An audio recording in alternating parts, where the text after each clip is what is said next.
देखिए, जब आप एपॉक्सी का काम करते हैं तो कुछ चीज़ों का सबसे पहला ध्यान रखना होता है। जिस ऑब्जेक्ट के ऊपर आप काम कर रहे हैं वो ऑब्जेक्ट एकदम क्लीन है या नहीं है, और दूसरा ये वाटर लेवल पे रखा हुआ है या नहीं रखा हुआ है। ये दो चीज़ों का ध्यान रखने के अलावा आपको एक चीज़ ध्यान रखनी है, क्या आपने हाथ में ग्लव्स पहन रखे हैं या नहीं रखे हैं। ये तीनों चीज़ें जब कंप्लीट हो जाती है उसके बाद में केमिकल मिलाना चाहिए। और एक चीज़ ध्यान रख लीजिए, जो केमिकल जितना मिलाना चाह रहे हैं उतना केमिकल भी आपके पास है या नहीं है। ऐसा नहीं है हार्डनर ज़्यादा है रेजिन कम है, रेजिन ज़्यादा है हार्डनर कम है, इसका भी आपको ध्यान रखना है। उसके बाद में ही केमिकल मिलाना है और अपना काम चालू करना है। और ये सब चीज़ें होगी तभी आप सही से काम कर पाएंगे। यदि आपने इन चीज़ों का ध्यान नहीं रखा, केमिकल मिला दिया और उसके बाद में सब चीज़ों का ध्यान रखा, तो आपका केमिकल वेस्ट हो सकता है, गिलास में ही जम सकता है। हेलो फ्रेंड्स, आज हम बात करने वाले हैं एपॉक्सी के टेक्निक की। आमतौर पे हम सुनते हैं कि मैं एपॉक्सी का काम करता हूँ और एपॉक्सी के सामान बनाता हूँ। खाली टेबल टॉप बना देना या घड़ी बना देना या नेम प्लेट बना देना, ये कोई एपॉक्सी नहीं होता है। क्योंकि एपॉक्सी का काम सीखने का मतलब होता है एपॉक्सी की टेक्निक को जानना। आज हम बात कर रहे हैं एपॉक्सी टेक्निक की। तो एपॉक्सी में दो तरह की टेक्निक होती है, एक कोटिंग और एक कास्टिंग। कोटिंग में आप वो चीज़ समझ सकते हैं जिससे हम सरफेस को, सतह को कलरफुल करते हैं, और वो स्टोन हो सकता है, एमडीएफ हो सकता है या प्लाई हो सकती है।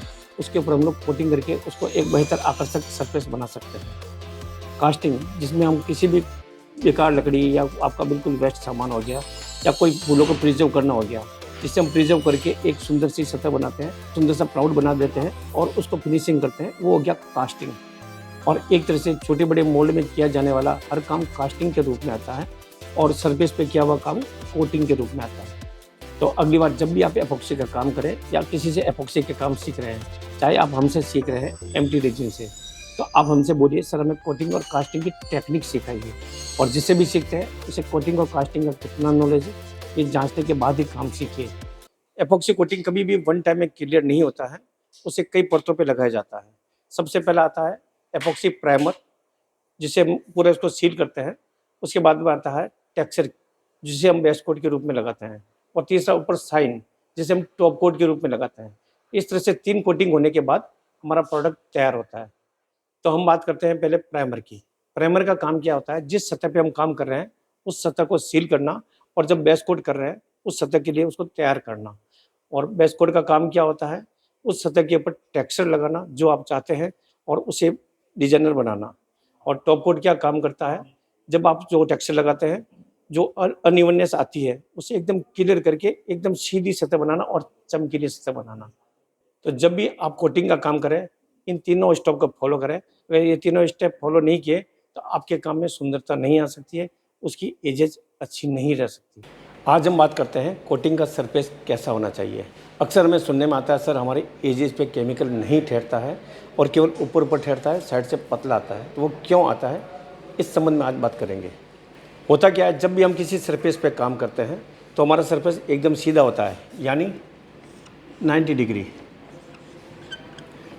हमारा केमिकल 90 डिग्री पे काम नहीं करता है, क्योंकि केमिकल जब डालते हैं वो यहाँ आके रुक जाता है और जब उसको फोर्स करते हैं तो नीचे गिरता है और यहाँ आप एक किनारी बना लेता है। तो हमें क्या करना चाहिए, हमें ये स्थिति कभी नहीं लानी चाहिए। हमें क्या करना है, कभी भी आप कोई मोल्ड कर रहे हो उसको हल्का सा भी बेंड करिए, उसको हल्का सा बेंड करना है और नीचे से थोड़ा सा टेप पर लेके आना है। यानी हम लोग इसको ऐसा भी कर सकते हैं, हम लोग उसको ऐसा भी कर सकते हैं, और चाहे तो हम लोग उसको ऐसा शेप भी दे सकते हैं, यानी कैसा भी, यानी हर जगह हमें गोलाई ही चाहिए। इससे क्या होगा, जब भी आप कोई केमिकल डालेंगे तो लुढ़कता नीचे आएगा और यहाँ पे टेपर होने की वजह से केमिकल यहाँ जाएगा। जब ये गांठ बनेगा तो ये बूंद यहाँ पे बनेगी, जब सूख जाएगा हम उसको क्लीन करेंगे तो हमें एकदम सीधा दिखेगा। क्योंकि ये हमें आई लेवल से ये दिखता है, ये दिखता है, यही दिखता है, ये आई लेवल से नहीं दिखता है। इसका मतलब हो गया है, जब भी किसी सरफेस पे आप काम कर रहे हैं और एपॉक्सी का काम कर रहे हैं तो हर जगह हमें गोलाई चाहिए। जैसे देखेंगे हम लोग, ये हमारा सरफेस है, उसको हमने अच्छे से गोलाई किया है, कहीं पे भी खड़ी किनार या 90 डिग्री नहीं रखा है और केमिकल को यहाँ से रहते हुए यहाँ नीचे तक जाते हैं। जैसे हमने इसके ऊपर पहले प्राइमर किया था और एकदम गोले के साथ किया और हमने एकदम नीचे तक लेके गए थे, तो ये बूंदें यानी नीचे बनी हैं, यानी हमारा एकदम एजेज भी बहुत अच्छा बना है। तो इसी तरह कोटिंग की सुंदरता के लिए एजेज का गोल होना बहुत ज़रूरी है। जब भी हम एपॉक्सी पे कोटिंग का काम करते हैं तो कुछ बातों का अवश्य ध्यान दीजिए। अक्सर करके हम जब कोटिंग करते हैं तो नीचे की तरफ से खूब सारी बूंदें बन जाती है, जिसे हटाने के लिए बहुत मशक्कत करनी पड़ती है। बट हम जो टेक्निक बता रहे हैं आपको, वो इस्तेमाल करेंगे तो कोई मशक्कत करने की ज़रूरत नहीं रहेगी। नंबर 1, जो भी आप एमडीएफ लेते हैं, पीछे की तरफ से लेमिनेट वाला एमडीएफ लीजिए। इससे क्या होता है, लेमिनेट के ऊपर एपॉक्सी कभी पकड़ नहीं करता और उसे आसानी से हीट करके किनारों को साफ किया जा सकता है, यानी एकदम नेचुरल। उसी तरह से अगर आप कोई एमडीएफ ऐसा ले रहे हैं जो पीछे से लेमिनेट नहीं है और ये बूंदें आ जाती हैं, तो उसे हटाने के लिए आपके पास 2 ऑप्शन होते हैं। एक तो बूंदें बने ही ना, इसके लिए इसके बाउंड्री पे चारों तरफ से आपने जो इलेक्ट्रिक टेप आती है, जिसे इंसुलेशन टेप बोलते हैं, जो लाल, पीली और काली कलर की आती है, उसका एक बाउंड्री बना दीजिए, ताकि वो केमिकल की बूंदें उसी सिलिकॉन के टेप के ऊपर लग जाए और आसानी से हीट करते ही हट जाए। अगर आप टेप नहीं लगाते हैं तो बहुत आसान है, पीछे से की तरफ से आप एंगल ग्राइंडर से इसको ग्राइंड करके भी हटा सकते हैं।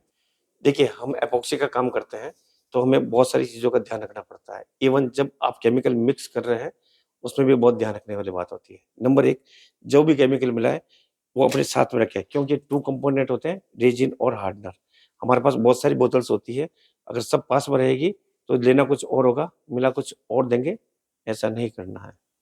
और दूसरी बात, जब आप कोई केमिकल मिलाते हैं, जब भी कोई हार्डनर का ढक्कन खोलते हैं, तो हार्डनर का ढक्कन हार्डनर के ढक्कन पे ही लगाना है।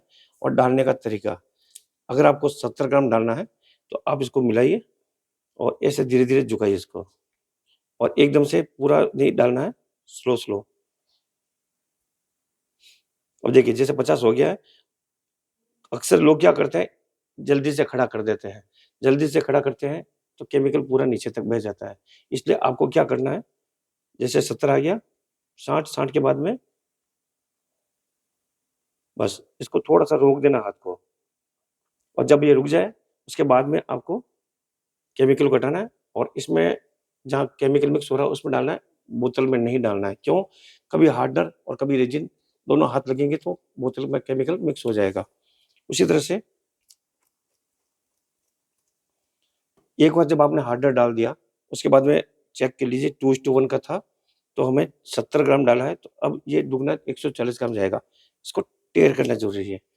टेयर करने के बाद भी इसका भी तरीका वही रखेंगे हम लोग, एकदम से खड़ा नहीं करेंगे। ये 140 ग्राम डालना है। देखिए, हाथ को एकदम स्लो कर दीजिए और झुकाइए, बस हल्का-हल्का सा। खड़ा पूरा नहीं करना है, ये ध्यान रखना आपको। जब भी केमिकल पूरा हो जाता है, यहाँ से लीजिए और इसमें मिलाइए आप। देखिए, हमारा एपॉक्सी का काम कंप्लीट हो चुका है, बट अभी सबसे बड़ी समस्या आती है, हमारा हाथ कैसे साफ करें? तो हाथ साफ करने के लिए सबसे पहले जब भी आप काम करें, अपने हाथों में ग्लव्स ज़रूर लगाएँ। मगर ग्लव्स लगाते समय भी ग्लव्स कई बार फट जाता है या कहीं न कहीं केमिकल लग जाता है, तो उसे किस तरह से बचाव करना है।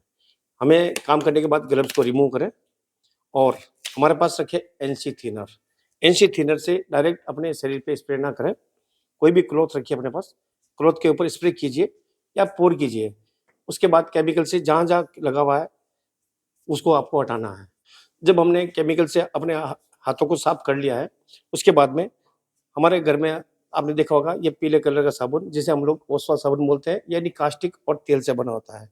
इसको अच्छे से रब करें, फिर पानी से साफ करें, और हो सकता है आपके घर में किचन में जो स्क्रबर होता है, उसके द्वारा भी हम लोग पूरा साफ कर सकते हैं। उसके बाद में भी आपको लगता है कुछ चिपचिप हो रहा है या पूरा साफ नहीं हुआ है, तो हमारे पास एक मॉइस्चराइज़र रखना चाहिए, या कोई आपके पास बोरोप्लस या बोरोक्लीन क्रीम होती है, वो लगाकर उसको भी रब करके एक बार वापस साबुन से हाथ साफ कर लीजिए। यकीन मानिए आपका हाथ कंप्लीट पूरा क्लीन हो चुका होगा। और कभी कपड़े पे भी केमिकल लग जाता है और कपड़ा खराब हो सकता है। अपने पास हमेशा थिनर को रखिए, जहाँ पे भी केमिकल लगता है थिनर लगाइए और कपड़े से उसको पोंछ दीजिए। तीसरी बात आती है, केमिकल का काम जब भी करते हैं हम लोग, एक तो फर्श पे केमिकल गिर जाता है, एक टेबल पे गिरता है, वो चिपक जाता है। तो टेबल से रिमूव करने के लिए बहुत आसान तरीका होता है, हमें जब भी काम करना होता है प्लास्टिक पन्नी बिछा देनी चाहिए, ताकि केमिकल प्लास्टिक के ऊपर ही गिरे, और जब फर्श पे गिर जाता है तो चिंता ना करें। उसे हटाने के लिए हमारे पास बहुत अच्छा साधन है, हमारे पास ब्लोअर होता ही है। जब भी वो सूख जाए, उसके बाद में उसको हल्का-सा हीट करेंगे और ये स्क्रबर ब्लेड आता है, उसकी सहायता से आसानी से हटा सकते हैं। जब भी हम एपॉक्सी का काम करते हैं, एक बड़ा इश्यू आता है बबल्स का। तो आज हम बात करने वाले हैं, बबल्स रिमूव कैसे करें? नंबर 1, जब भी आप रेज़िन और हार्डनर को मिक्स करके मिलाते हैं। बहुत तेज़ी से ना मिलाएं, क्योंकि बहुत तेज़ी करने से बबल्स बनते हैं। और अगर बबल ज़्यादा बन जाते हैं तो जिस केमिकल को आप सतह पे स्प्रेड करते हैं, एयर गन से जब आप उसको हीट करेंगे तो सारे बबल रिमूव हो जाते हैं। और जब आप कास्टिंग में काम कर रहे हैं तो बबल रिमूव करने की कोशिश ना करें, क्योंकि कास्टिंग केमिकल हमेशा बबल रिमूवल ही होता है, उसमें बबल नहीं बनते। जब आप मोल्ड में काम कर रहे हैं और एपॉक्सी पोर कर रहे हैं, बबल बनते हैं, तो उसमें हीट गन यूज़ नहीं करनी है। वहाँ पर आप अल्कोहल का छिड़काव करके भी बबल को रिमूव कर सकते हैं।